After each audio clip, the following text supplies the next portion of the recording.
Okay. Am I streaming?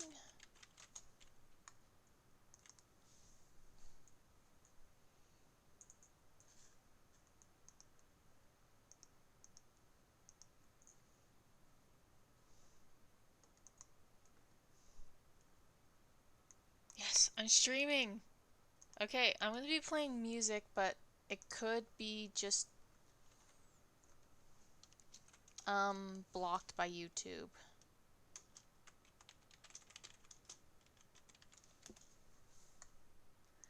So just saying.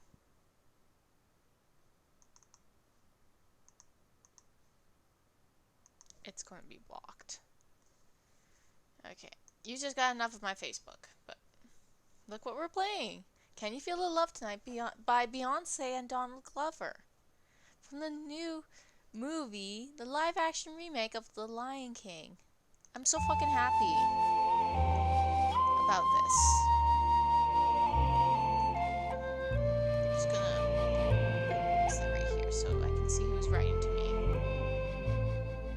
I can see what's happening. I can't what? And they don't have a clue. Who's they? They'll fall in love, and here's the bottom line. Our trio's down to 2. Oh, I get it. The sweet caress of twilight. Yeah, There's magic everywhere. it's everywhere. And with all this romantic atmosphere, disasters in the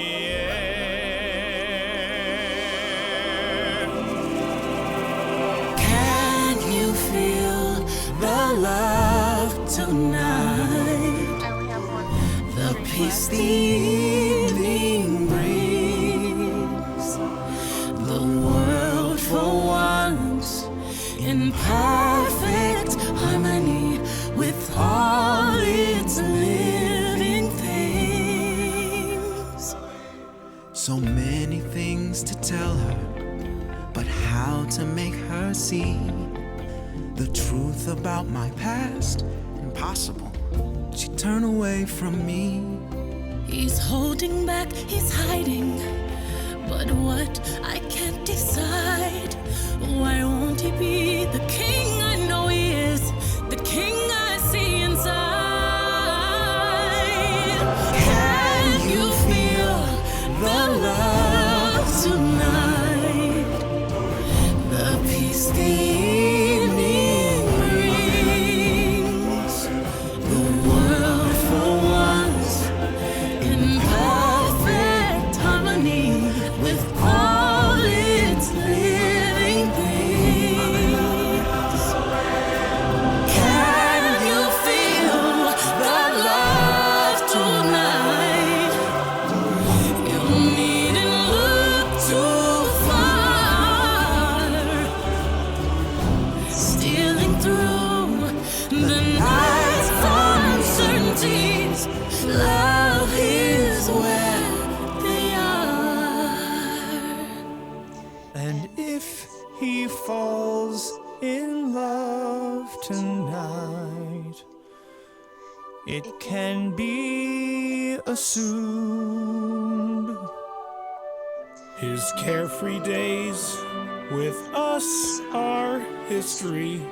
In short, our pal is doomed. So what I'm drawing today is Amora with her mother. Now, this project has been on for a little bit, for a while, per se. Just because I had a lot going on. I can see what's happening. I can't what? And they don't have a clue. Who's they? They'll fall in love, and here's the bottom line. Our trio's down to 2. Oh, I get it. The sweet caress of twilight. Yeah, There's magic everywhere. it's everywhere. And with all this romantic atmosphere, disasters in the air. Can you feel the love tonight? peace the evening brings. The world for once in perfect harmony with all its living things. So many things to tell her, but how to make her see the truth about my past? Impossible. She'd turn away from me. He's holding back, he's hiding, but what I can't decide. Why won't he be the king I know he is, the king I see inside? Can you feel the love tonight? The peace the evening brings. The world for once in perfect harmony with all its living things. Can you feel the love tonight? You needn't look too far. Stealing through the night's uncertainties, love is where they are. And if he falls in love tonight, it can be assumed Be right back. His carefree days with us are history. In short, our pal is doomed.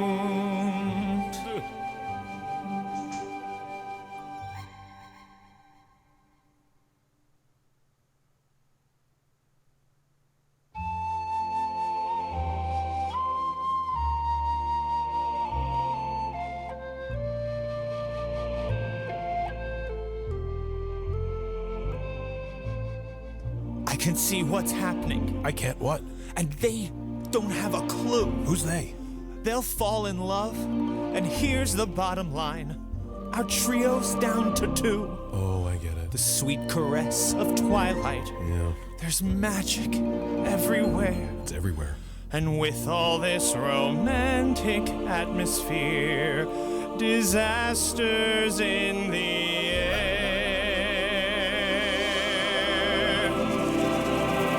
Can you feel the love tonight? The peace the evening brings. The world for once in perfect harmony with all its living things. So many things to tell her, but how to make her see the truth about my past?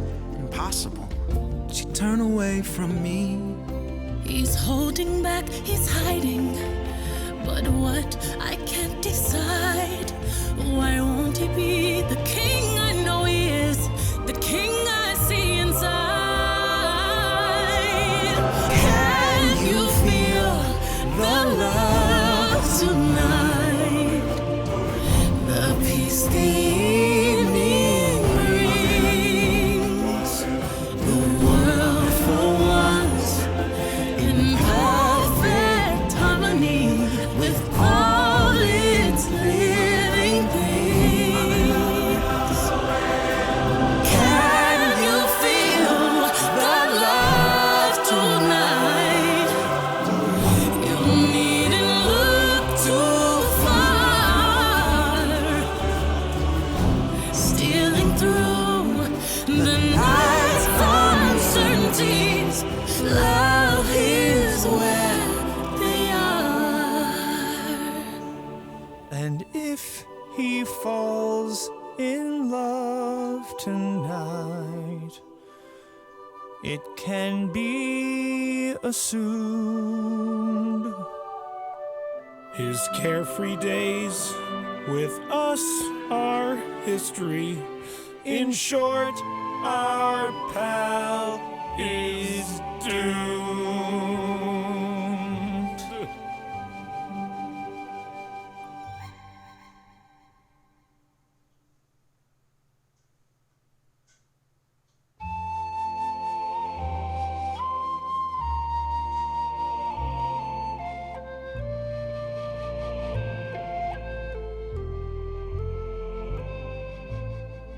I can see what's happening, I can't what? and they don't have a clue. Who's they? They'll fall in love, and here's the bottom line. Our trio's down to 2. Oh, I get it. The sweet caress of twilight. Yeah, There's magic everywhere. it's everywhere. And with all this romantic atmosphere, disasters in the air.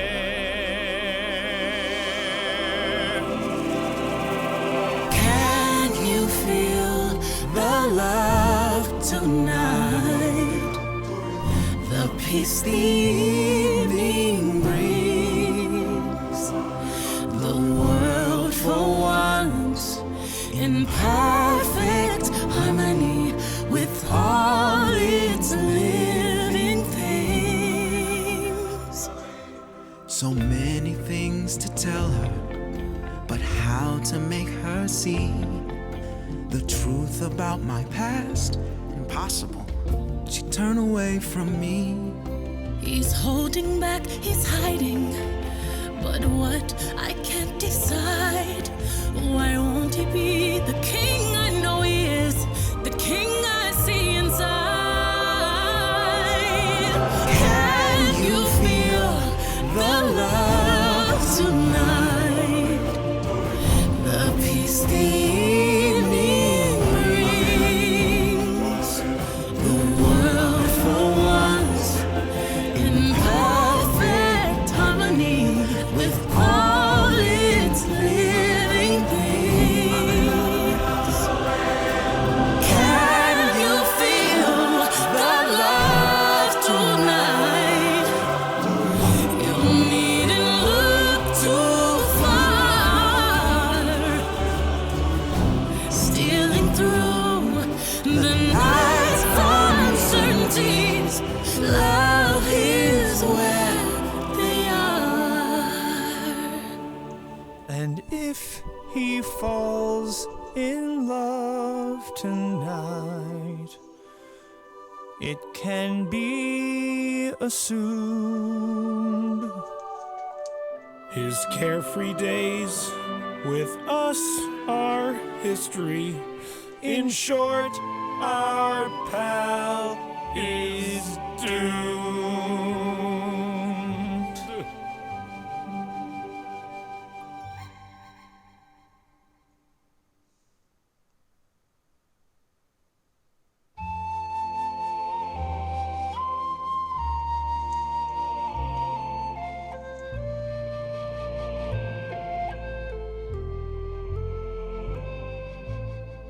I can see what's happening, I can't what? and they don't have a clue. Who's they? They'll fall in love, and here's the bottom line. Our trio's down to 2. Oh, I get it. The sweet caress of twilight. Yeah, There's magic everywhere. it's everywhere. And with all this romantic atmosphere, disasters in the air.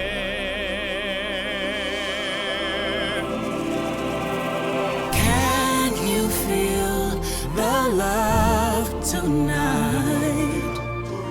The peace the evening brings. The world for once in perfect harmony with all its living things. So many things to tell her, but how to make her see the truth about my past? Impossible. She'd turn away from me. He's holding back, he's hiding. But what I can't decide. Why won't he be the king I know he is? The king I see inside. Can you feel the love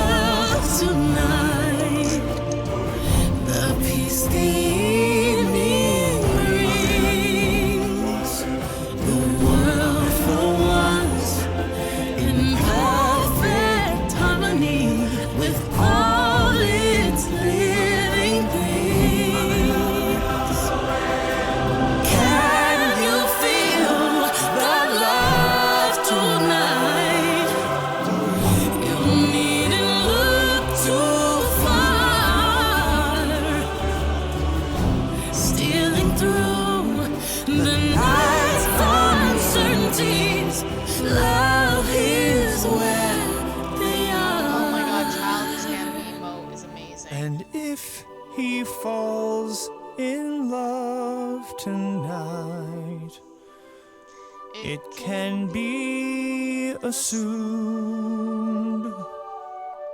His carefree days with us are history. In short, our pal is doomed.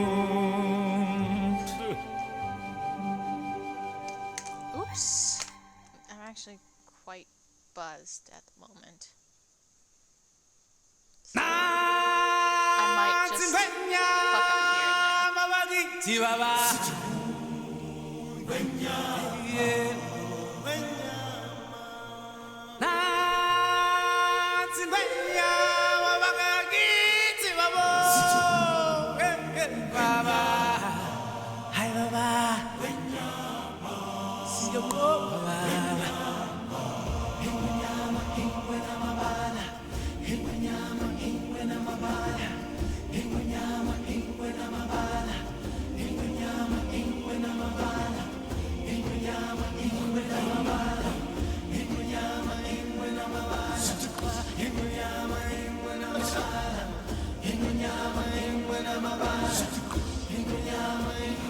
From that day we arrived on the planet, and blinking step into the sun. There's more to see than can ever be seen, more to do than can ever be done. There's far too much to take in here, more to find than can ever be found.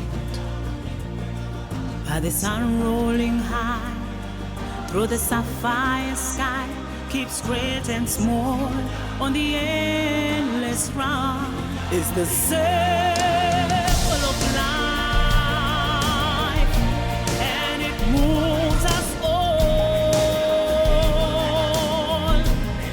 through despair and hope, through faith and love, till we find our place on the path unwinding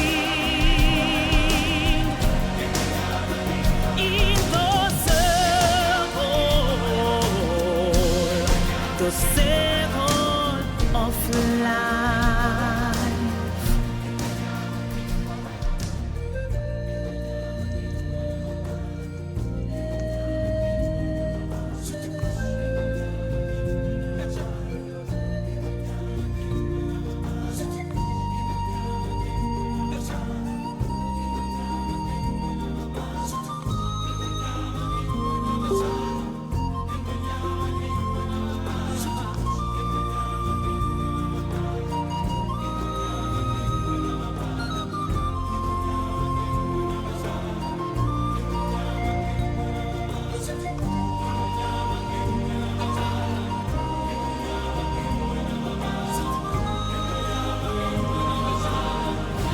It's the circle of life,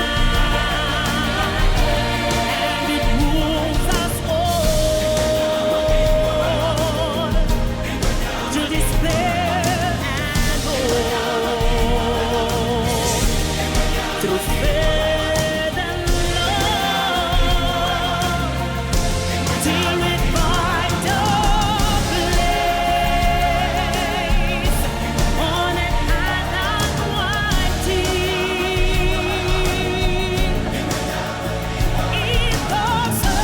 on an island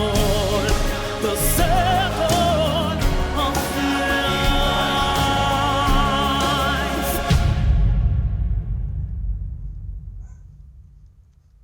of life. a random dog bark. It's my neighbor's puppy.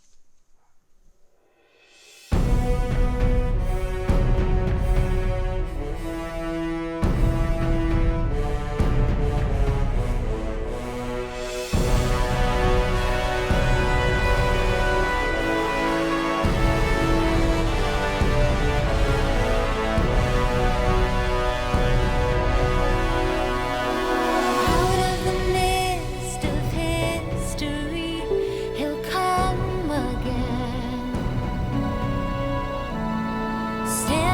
ships across the sea to a wounded nation. Signs of a savior, like fire on the water.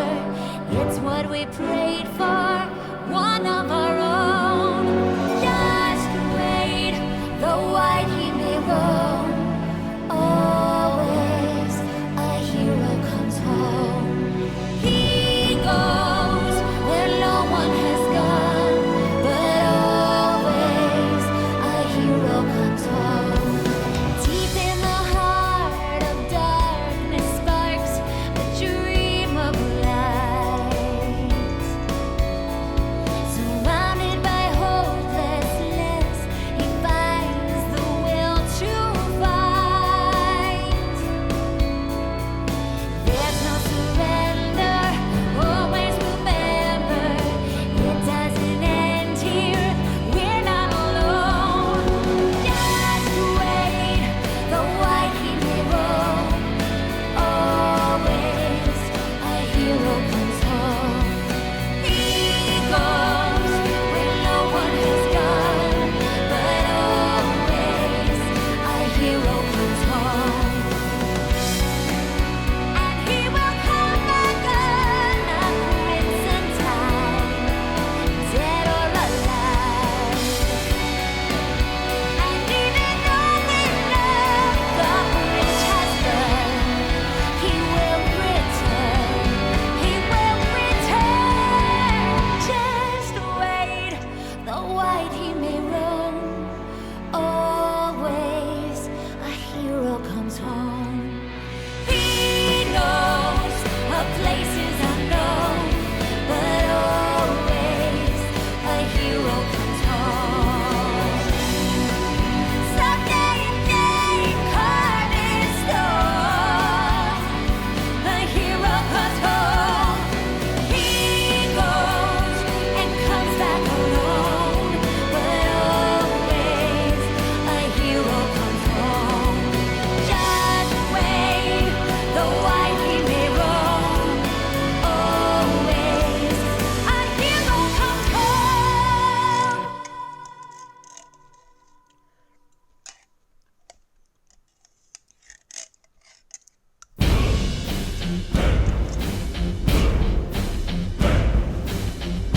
Yes, hero always comes home.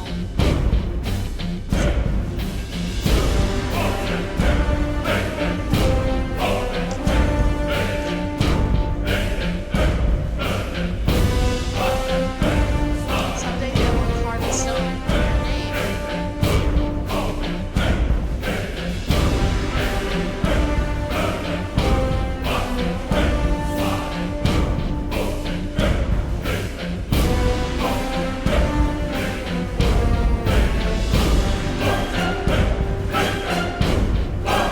Wait, you've never seen Beowulf?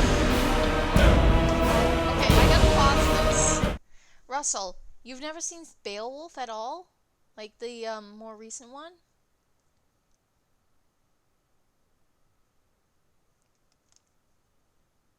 Yeah, well, it's not really recent. It's 2000 and...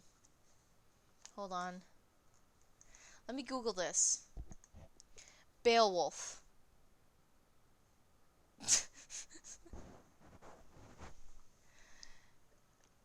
Beowulf. It's 2007. It's okay.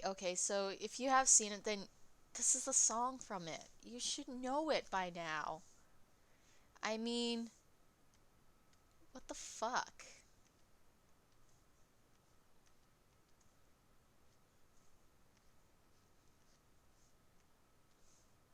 I'm gonna play it during my D&D session.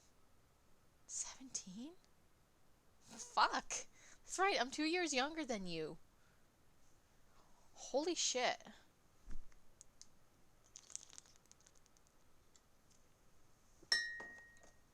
I mean, fuck. I remember liking it because it was, of course, because it's based on the Scandinavian fairy tale that I've read when I was in high school.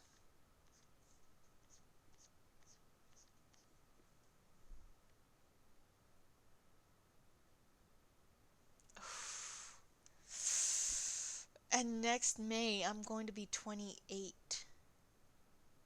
Can't believe I'm younger than you.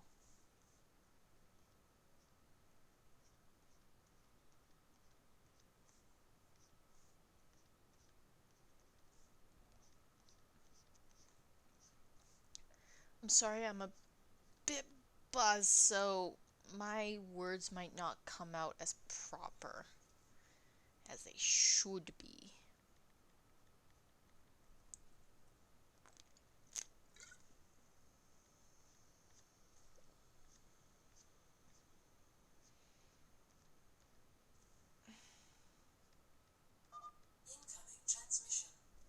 That's Nick.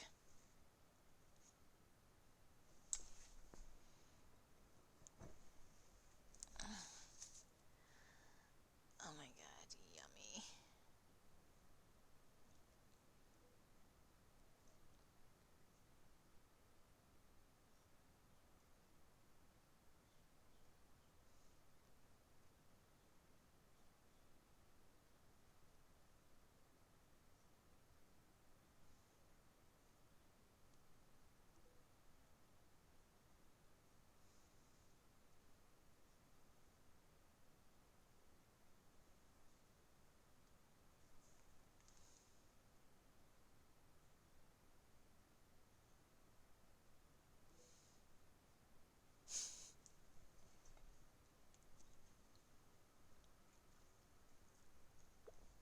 That's right. Very young.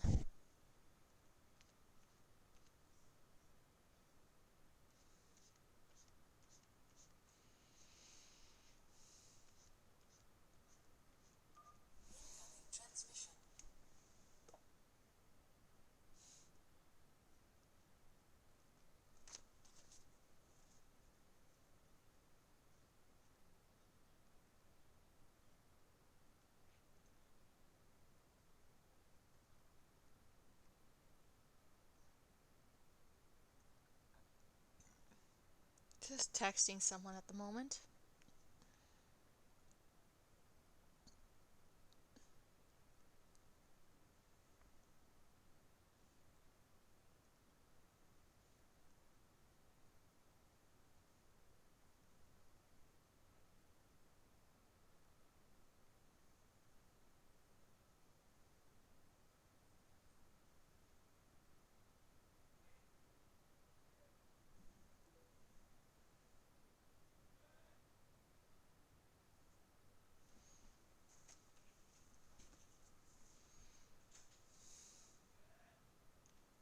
Who the fuck is choking out there? It's like they're dying on the inside.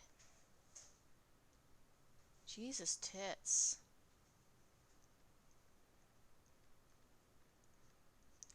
Okay, so what I have going is like part angel, part dragon wings. As requested by my friend Bug on Facebook. And I met him through D&D. Great friend. I'm talking about you, Bug.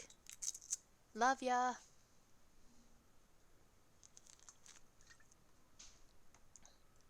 Imora is essentially half angel, half dragon. Like, she's a what the fuck.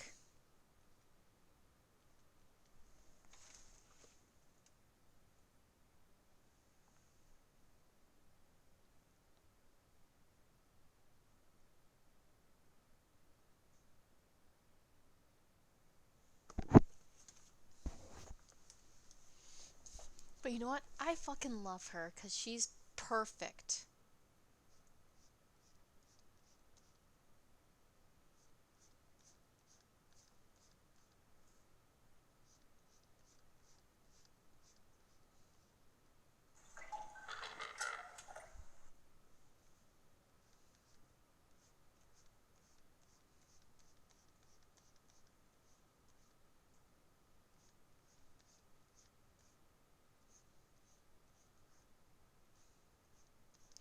I should draw the Sidonia and Amora one day because they're a couple badass bitches in D&D.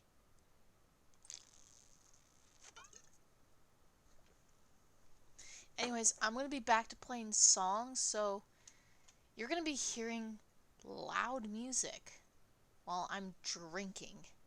I only have one beer left, so I'm going to probably be easily less drunk in an hour.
jumping off the deck, shoving into overdrive.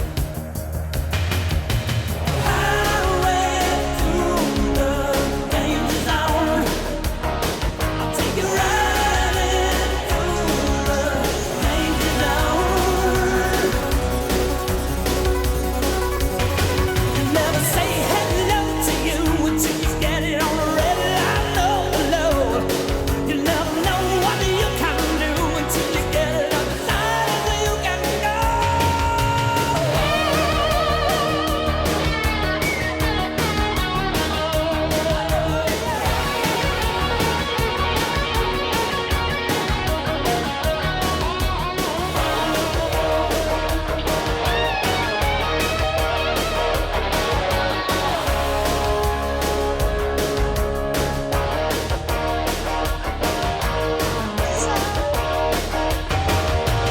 Out along the edge, it's always where I burn to be.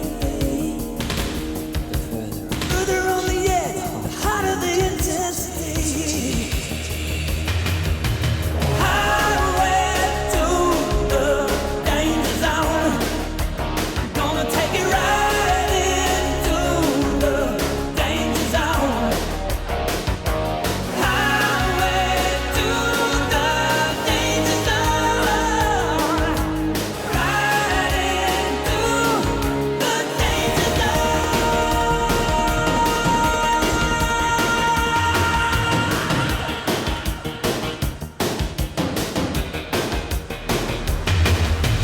Highway to the danger zone.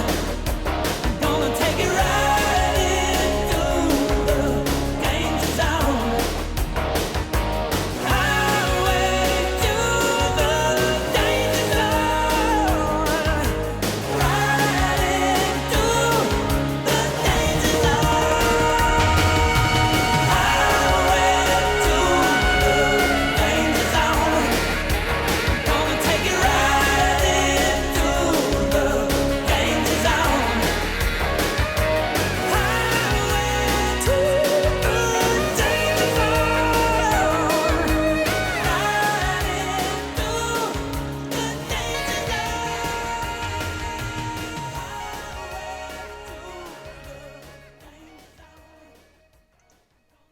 Oh my god, that's a cute photo of Gojira.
goes my Done. heart It was a beating, beard trick that 'cause you my are best the friend Ariel taught reason me. I'm losing my sleep. Please come back now. And there goes my mind racing, and you are the reason that I'm still breathing. I'm hopeless now. I'd climb every mountain and swim every ocean just to be with you and fix what I've broken. Oh, 'cause I need you to see that you are the reason.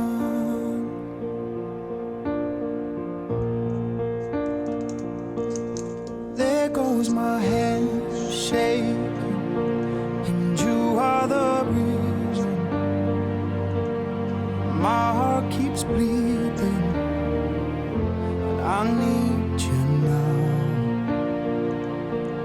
And if I could turn back the clock, I'd make sure the light defeated the dark. I'd spend every hour of every day keeping you safe, and I'd climb every mountain and swim every ocean just to be with you and fix what I've broken. Oh, 'cause I need you to see that you are the reason. I don't wanna fight no more. I don't wanna hurt no more. I don't wanna cry no more. Come back, I need you are the reason. Closer, just a little closer. Come a little closer. I need you to hold me tonight.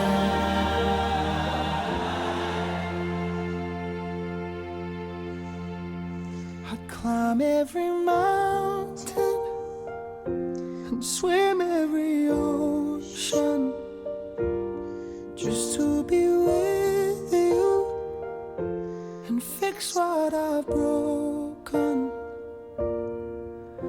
'Cause I need you to see that you are the reason.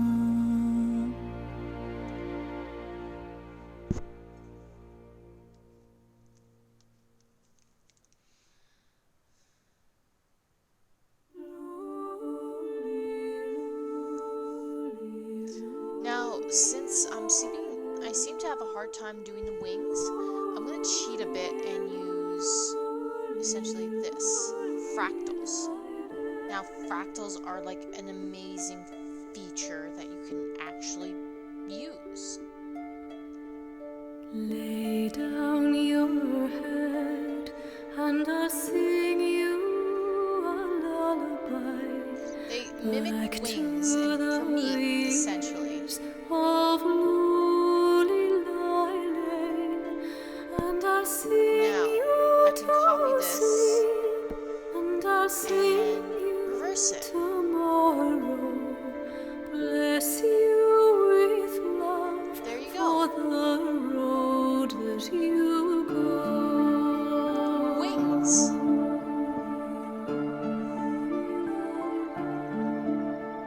May you sail fair to the far fields of fortune, with diamonds and pearls at your head and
character is completely silver. Amora is known for being silver. And, well, Nick's character adopted her name to be Silver. She's like a silver statue.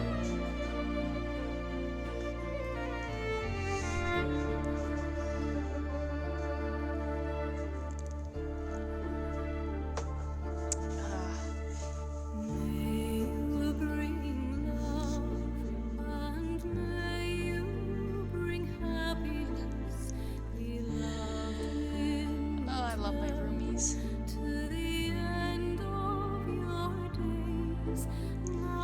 Now, to color more skin. She's a light silver color.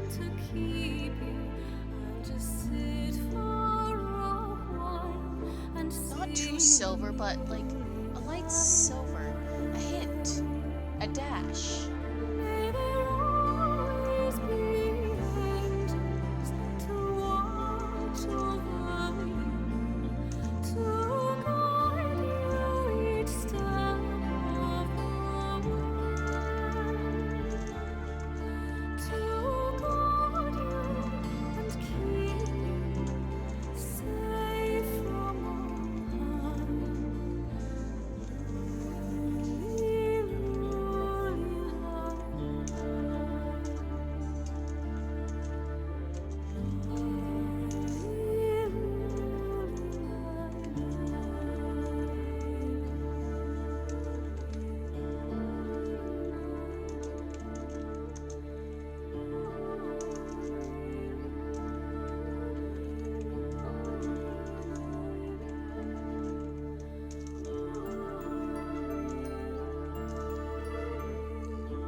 Metallic dragons. And silver dragons really love their humans. Like, let's look this up. There's a video perfectly that describes the silver dragons. And it is done by Mr. Rex. Now we can listen to this. Jix, I said wish.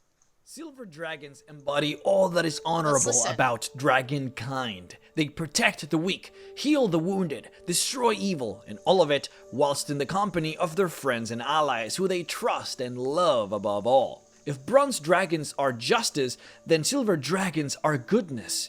If gold dragons are law, then silver dragons are freedom and happiness.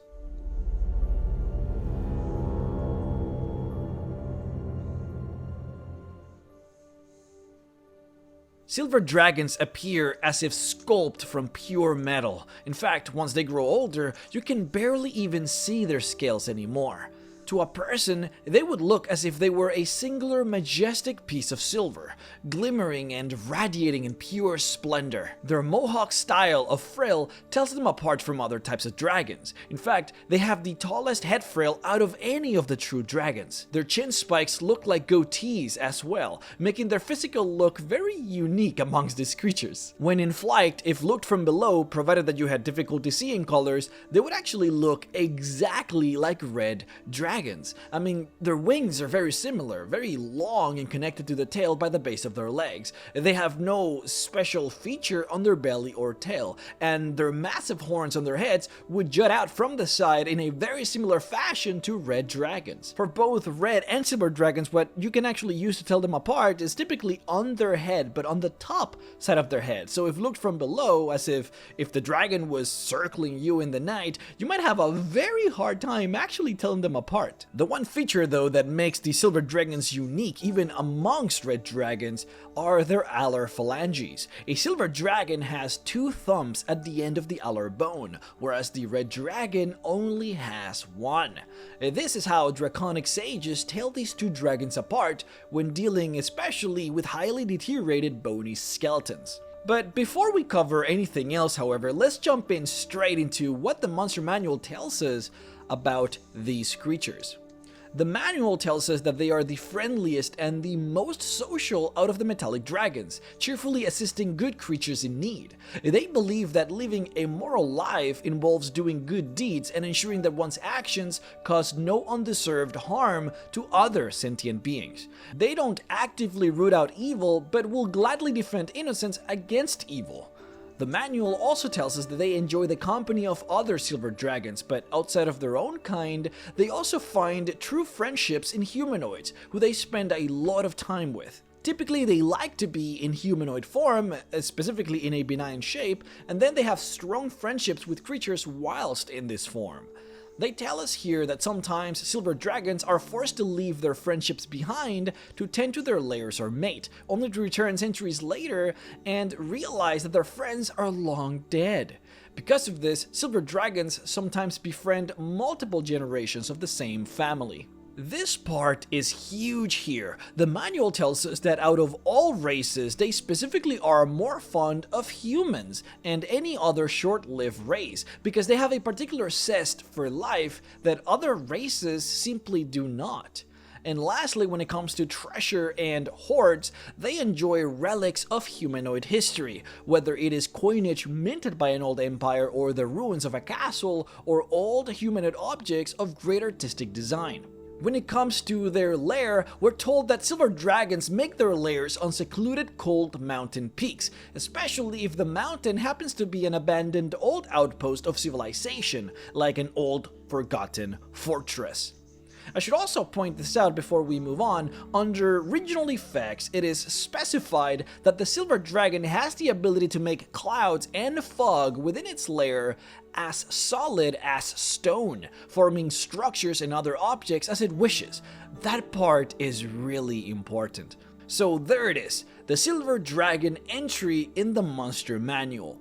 Now, without further ado, let's go ahead and start this video for reals. Let's talk about what the monster manual does not tell you about silver dragons. Let's start with the mentality of the silver dragons, specifically what exactly makes them tick. This is important because many people can fall into the hole of treating silver dragons similarly to bronze or brass dragons.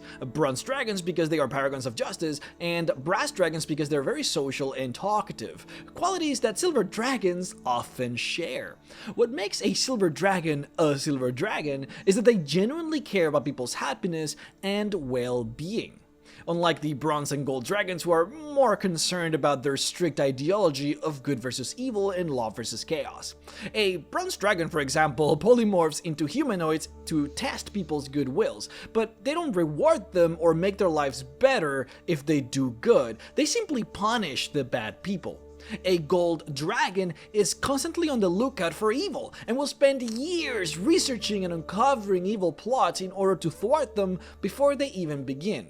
Now, these are very proactive dragons who constantly think about evil and how to defeat it. Silver dragons seldom act proactively. They are more concerned about healing the wounded and saving innocents rather than destroying the evil that might produce those terrible things in the future. They strongly believe that evil will always show itself eventually, and they wait until it does before actually dealing with it. This comes around to the main motto that all silver dragons hold dear in their hearts, which the monster manual does not tell you. The one rule that truly defines them to the core. Quote, "Actions that cause harm is a crime. Actions that causes no harm is one's own business," end quote. Almost by definition, a silver dragon will typically never harm an evil person if that evil person has yet to cause any harm.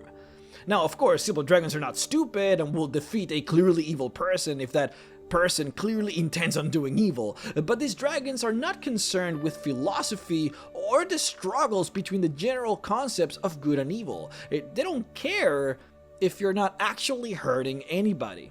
Now, when it comes to the differences between brass dragons and silver dragons, it is more just about who these type of dragons enjoy spending time with. A brass dragon converses, that's what it does, and it will do that with literally anybody, whether it is a dragon or a dog or a scorpion, a bird, a human, or a sphinx. These dragons are just so focused on hearing and telling stories that it doesn't really matter who they're dealing with, and of course they can speak with animals, so they always have an abundance of subjects to interact with. A silver dragon, on the other hand, is mostly just focused on humanoids, but it is so attached to humanoids that it becomes empathetically connected with them.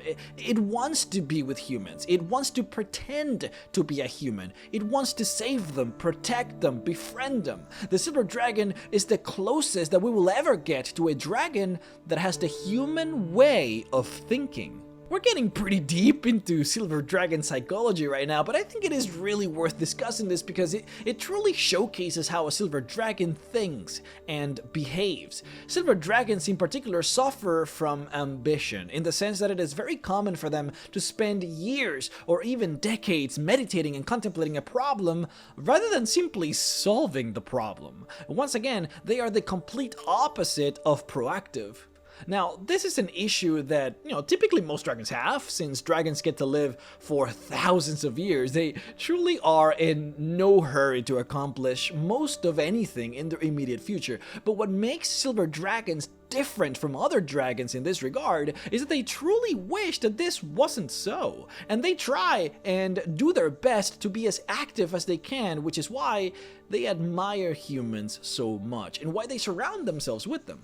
Humans typically force silver dragons to action, which they love. Now, the Monster Manual does tell you about their love for humanoids, and you don't really need them to tell you about how much they hate other dragons, like for example the red dragon. You can probably guess that yourself. We also covered this on our last video when we talked about red dragons, but silver dragons and red dragons both typically lair on the same locations, which are very high mountains. Because of this, they fight all the time, though silver dragons typically actually win these encounters. This is because silver dragons very commonly will gather the support from adventurers in slaying these red dragons. Now, you can also make the very smart deduction that silver dragons and white dragons tend to lair in very similar locations. This is because silver dragons tend to nest so high up that it is typically always snowy peaks. They also very much prefer colder climates like white dragons do. But when a white dragon notices the presence of a silver dragon in their territory, they will almost always leave. White dragons know that a silver dragon would royally kick their asses, so they don't even chance it. What you probably didn't know though, and what the Monster Manual does not tell you, is that silver dragons actually don't like gold dragons that much. Silver dragons have a strong dislike for strict hierarchies, and gold dragons, well, they are all about imperialism and law.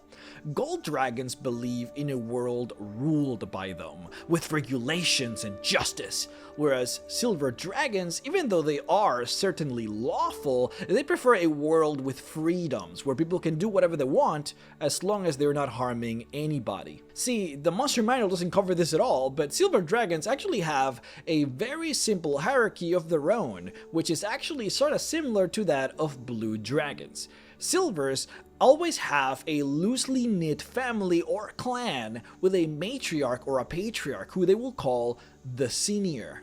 Now, these communities are typically spread very far apart, and for the most part, you would expect them to be around maybe 10 to 20 silver dragons in number, but they will be so spread out that they will usually cover an entire continent. They help each other in whatever ways they can, and when one asks for help, the others will typically accept. But normally a silver dragon might not interact with his clan for years or even decades. The senior of the clan will give advice, settle disputes, and coordinate any actions that the clan might take as a group.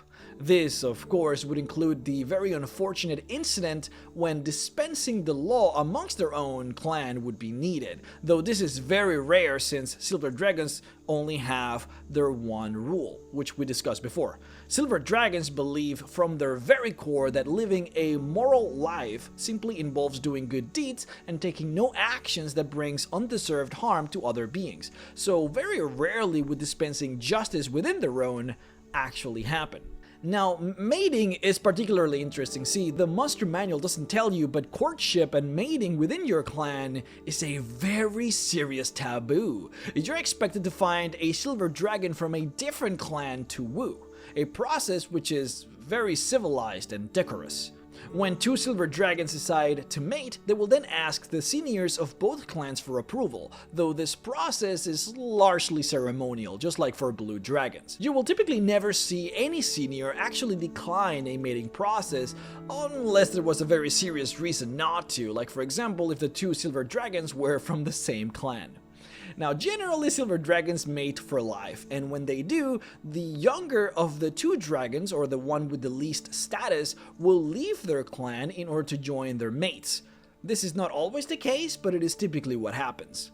Now, you will find it very interesting that silver dragons alongside gold dragons are the only type of dragon that actually marries. I want to take a small moment here to really nail in the difference here, because you probably have heard me say multiple times during these videos that some dragons mate for life and some don't. Typically what I mean by that is that a dragon that mates for life will not seek another mate and will form a bond with their partner, as you would expect. But typically these dragons will each have their own lairs and their own hordes, and for the most part they will not spend a lot of time together other than when their babies are very young and require a lot of attention. When I say that gold dragons and silver dragons marry, I mean it in a very literal sense, meaning that both partners will take an oath and be with each other almost always. This process is called the Oath of Concord, and it is a very sacred draconic tradition. The two dragons bound by the oath are considered, quote, one flesh, one breath, one life, end quote. And when they enter this oath, it cannot be broken for good or for ill. For gold dragons, this oath is forever. For silver dragons, this oath persists for as long as both silver dragon parents have children. So as long as their babies are not older than 101 years old, which would be when a dragon would be considered an adult, then both parents would be bound by the oath. Now, I should say that it is not uncommon for this oath to persist for silver dragon for many centuries, since many silver dragon parents will continue to produce offsprings throughout the centuries, which would keep them under the oath for all that time. Now, the monster manual barely touched on this, but silver dragons do indeed have the ability to mold and harden the clouds themselves. In fact, many silvers actually just straight up live on the clouds and use them as their lair. In any case, even though silver dragons do enjoy crafting the clouds themselves into objects and layers, they actually do not lay their eggs on clouds, neither do they leave their treasure in clouds. This is because a silver dragon wants to protect their eggs and treasure, as you would imagine. imagine, and they do most of their protection using traps and enchantments. But traps are easily seen through the semi-transparent lining of the clouds, and enchanting cloud stuff is apparently also particularly difficult, at least harder than simply enchanting stone. So they will bring stone and mortar and construct sections of their lair out of it inside of their already formed cloud castle. So it wouldn't be uncommon to see a silver dragon lair be almost wholly constructed of cloud stuff and have only one room in it made of stone, which of course would be the most important and the most protected room of the lair. A really crucial thing here though, which the monster manual completely omits, is that silver dragons have the legendary special ability to, without any spell or preparation, just straight up walk in clouds. See, when we talk about Silver Dragon's lair, we're talking about a cloud that has been prepared to be allowed to walk on, like what you would find on a flying cloud giant castle. These are clouds that have been processed and made so that anyone could walk on, an adventurer or anyone else. A Silver Dragon has the ability to create these, though with a fair amount of work. What I'm talking about now are just straight up, normal, untouched, everyday clouds. These unworked clouds, a silver dragon has the legendary ability to walk on. In fact, it is very clearly stated that a silver dragon can literally walk on fog as well. So if your wizard were to create a fog spell or a stinking cloud spell or anything like that, a silver dragon could literally just use that as a stepping stool, or go into the fog or cloud and step on it inside of it. This is an ability that all silver dragons get, and they get it from the moment they are born. Silver dragons are fairly emotional creatures. I mean, the reason that they are so justice driven is really only because they hate to see people get hurt, which of course is the centerpiece of their one rule of not harming people that don't deserve it. But you can also see it in the fact that they are willing to marry other dragons that they mate with, and how they befriend humans basically for their entire lives. Even the monster manual says that they go and befriend entire generations of humanoids just because they are so attached. What the monster manual doesn't tell you is that silver dragons are virtually the only dragon that trusts humanoids so much that they're actually willing to let them guard their treasure hoards while they are away. If you befriend a silver dragon, now that is a true friendship, and one that will last all of your life. These are just different kinds of dragons than what you're used to, at least from every other video that I have made on these creatures. In fact, let me tell you this, which the monster manual also doesn't tell you. A silver dragon actually prefers the humanoid body over its draconic body. The big dragon body is cumbersome, is thick, and it gets in the way, whereas the humanoid body is perfectly designed to enjoy the luxuries of humanoid society that draconic society simply lacks. Let me give you an example. Silver dragons enjoy the full spectrum of omnivore diets. They hate to repeat meals, and they typically always want to vary what they're eating. A red dragon, for example, basically only eats fresh meat all day, every day. A brass dragon basically eats only plants, and very sparingly. A silver dragon wouldn't be able to do any of these. A silver dragon would rather instead have meat and veggies, legumes and wheat. They'd want water one meal and juice the next, maybe milk for the one after that. They'd rather eat spiced roast one meal and chicken pie the next. The level of culinary expertise that humanoids have, dragons simply don't, and it is much easier to enjoy these delicacies as a humanoid rather than as a dragon. The monster manual also doesn't tell you that silver dragons don't have to eat that much. In fact, typically in the wilds, a silver dragon only feeds about 3 to 4 times a month. This is the reason why a silver dragon would actually feel satisfied eating a small humanoid meal, which normally would be very tiny when compared to the enormous meals it would typically have to get for a creature its size. But yeah, silver dragons actually are more than happy to just live as a humanoid, sleep as a humanoid, eat as a humanoid. These bodies simply work better for them. Now, they will still see humanoids as lesser creatures, which in turn comes from the draconic brain of the silver dragon. I mean, all dragons are vain, that's just a fact, and one cannot escape from that fact. But silver dragons love them regardless, and many actually feel it is their duty to help them because they are so lesser. Lastly, let's talk about their favorite treasure, though there really isn't much to talk about here. The summary of it really is that silver dragons just love humanoids, and they would want to get anything that is humanoid made. Of course, the more artisanal and well-crafted it is, the better. But that's generally it. Their favorite style of treasure, which the Monster Manual doesn't really mention, is a type of treasure that can be carried. Silver dragons spend the vast majority of their time, and I mean probably 80 to 90% of their time, outside of their lair, so they want treasure that can be carried. You would probably be better off giving a silver dragon jewelry that it can use and carry with it, or fancy clothes or some nice shoes, but the best gift might just straight up be a watch. A watch is the epitome of human ingenuity. A well-crafted one is gorgeous too, but most of all, it shows the true strength of humanoids, which is their importance on time. Now, so far you might think that silver dragons are the best, just straight up perfect dragons, and I honestly think that for the most part they are. They are probably the one dragon that you could have polymorphed as a human or humanoid who would actually join an adventurer party and just have a good time. They wouldn't be as chaotic as copper dragons would be, or as overbearing and demanding as gold or bronze dragons would be. They wouldn't be obnoxious as a brass dragon would be. Silver dragons would fit just right in. They would want to quest, save the world, and make some good friendships along the way. But silver dragons do have one weakness, or rather, well, every dragon has this one weakness. Whatever you might think of a metallic dragon and how perfect it might be or how good it is, all of that dissolves when it meets a chromatic dragon, like a curse in their blood or a commandment from their god. All metallic dragons go berserk when they find a chromatic, and they battle to the death. Let me just end with this quote. Quote, "With few exceptions, a metallic dragon's rational persona disappears when it spots a chromatic dragon. It engages the dragon on sight, regardless of the consequences to itself or others.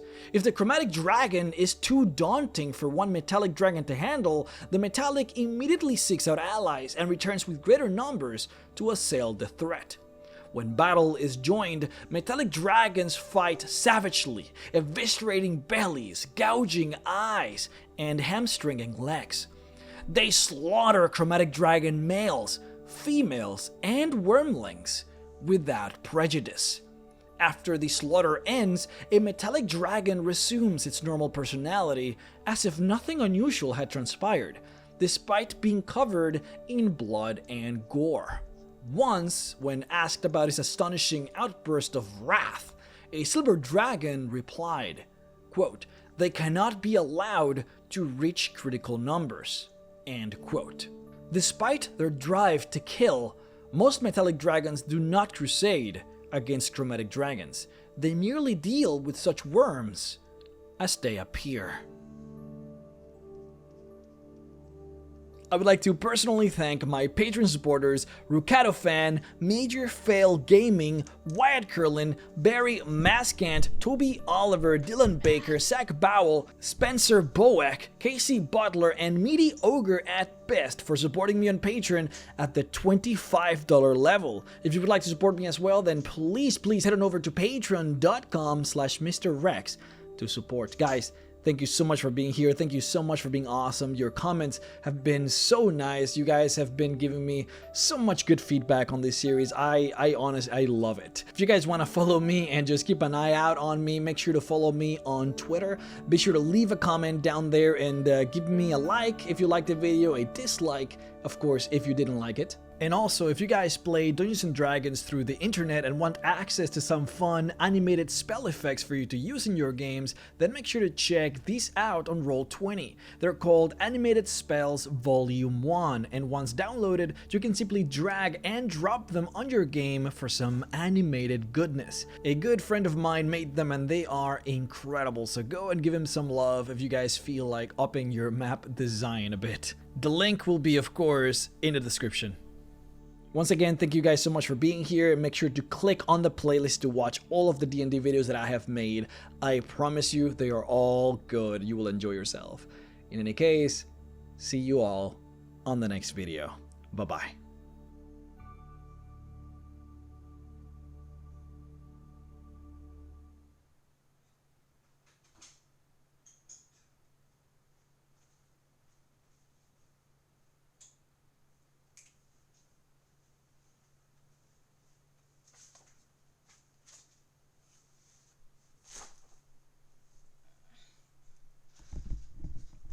Way too drunk.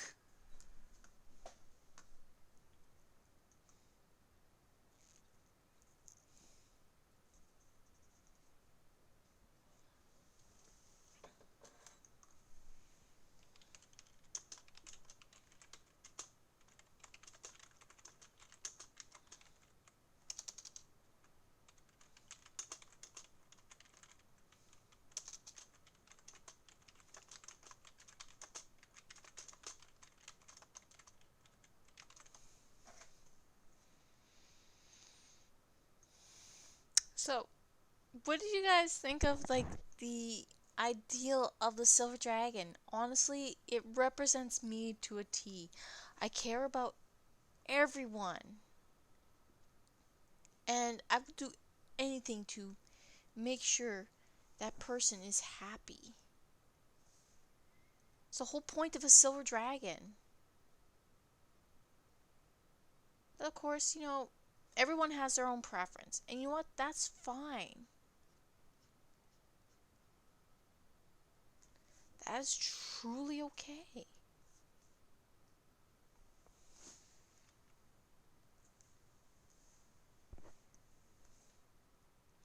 But in general, I feel that the dragon represents me to a T.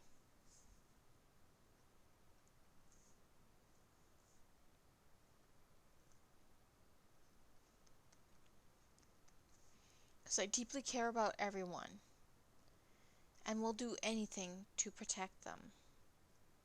Regardless if it's if it's something bad, I will protect my friends and family. I will encourage them to do their best. It's life. Now, where is that coming from? Oh, the clothes. Makes sense.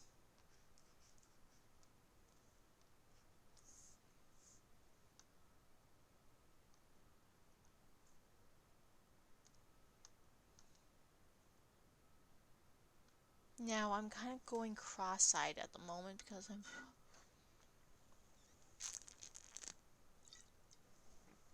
I got slightly drunk. Well, I'm drunk off of 3 beers. So, wham bam, thank you, ma'am. Who's gonna love it? Your family, If many of you don't know where that's from, I'm disappointed. It's from Malcolm in the Middle. I actually cannot believe I remember that show. Like, holy shit, that's an old show.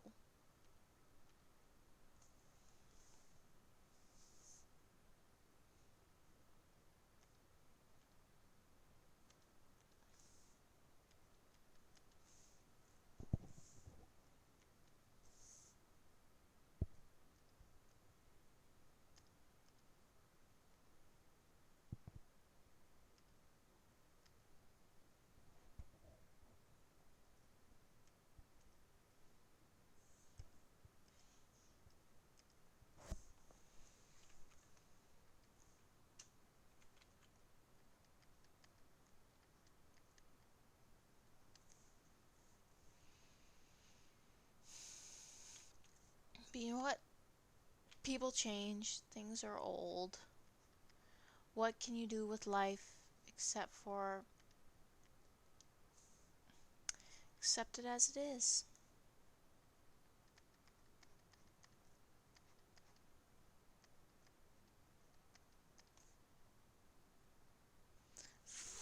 I really hate drawing hands. I hate it so much.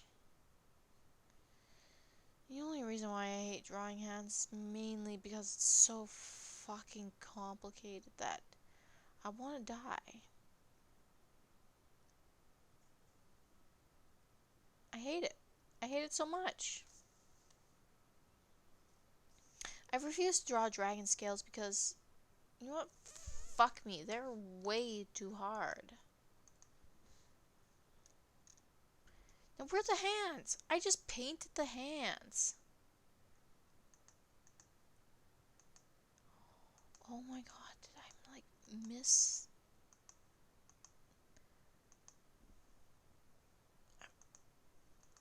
Go home, Vanessa. You're drunk.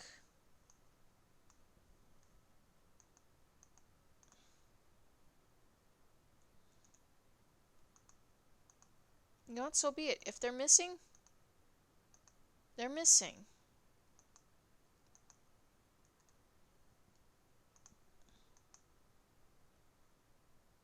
I honestly don't care at this moment. Well, I kind of do, but... Well, you know what I mean. She could have her hand behind her back, and I wouldn't give two shits. You know, I probably think I deleted her color by accident.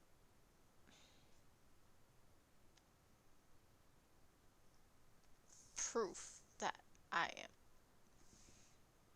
way too drunk to color.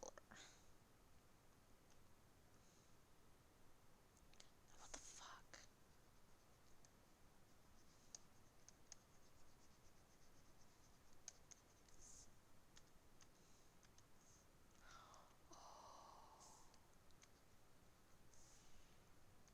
I see why I want color.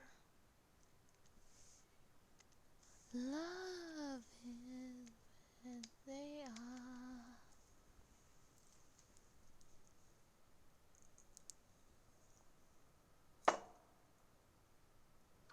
Wrong one.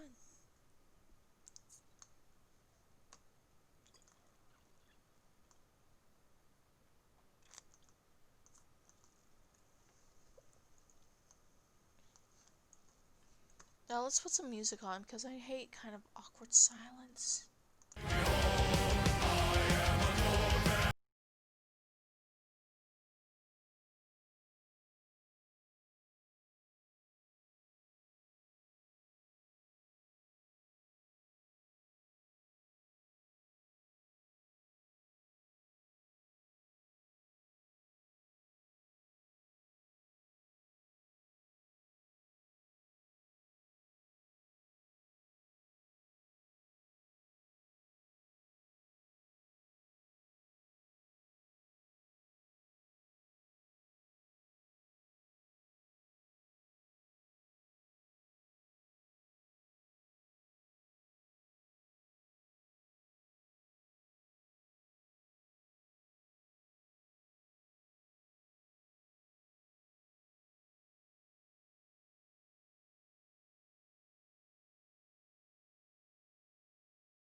Now I'm gonna blast it. You're not gonna hear me.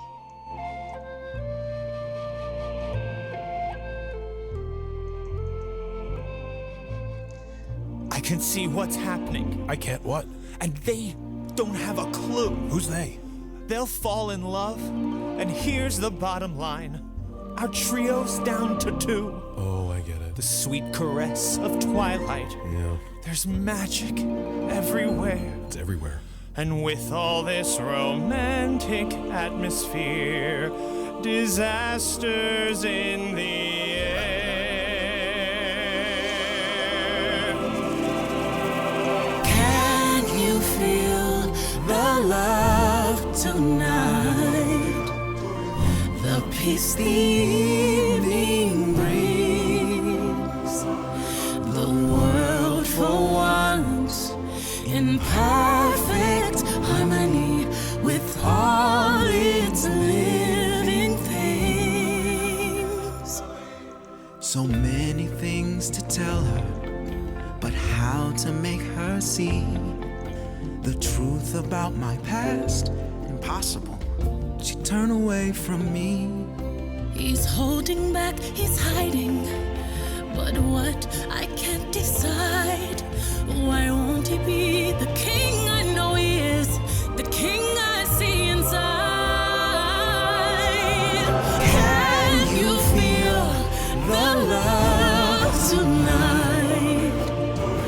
The peace the evening brings. The world for once in perfect harmony with all its living things. Can you feel the love tonight? You needn't look too far. Stealing through the night's uncertainties, love is where they are.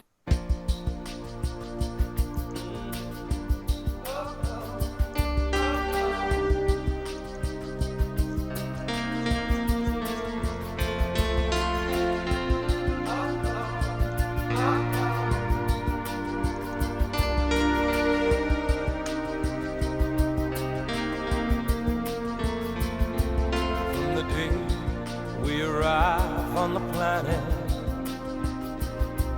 and blinking step into the sun, there's more to be seen than can ever be seen, more to do than can ever be done. Some say eat or be eaten, some say live and let live, but all I agree is to join the stampede. You should never take more than you give in the circle of life. It's the wheel of fortune. It's the leap of faith. It's the band of hope. Do we find our place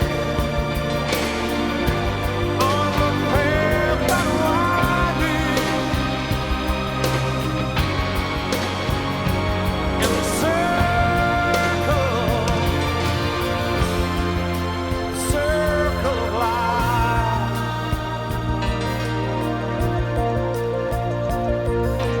Some of us fall by the wayside, and some of us soar to the stars, and some of us sail through our trouble. Some have to live with the scars. There's far too much to take in here, or to find that can never be found. But the sun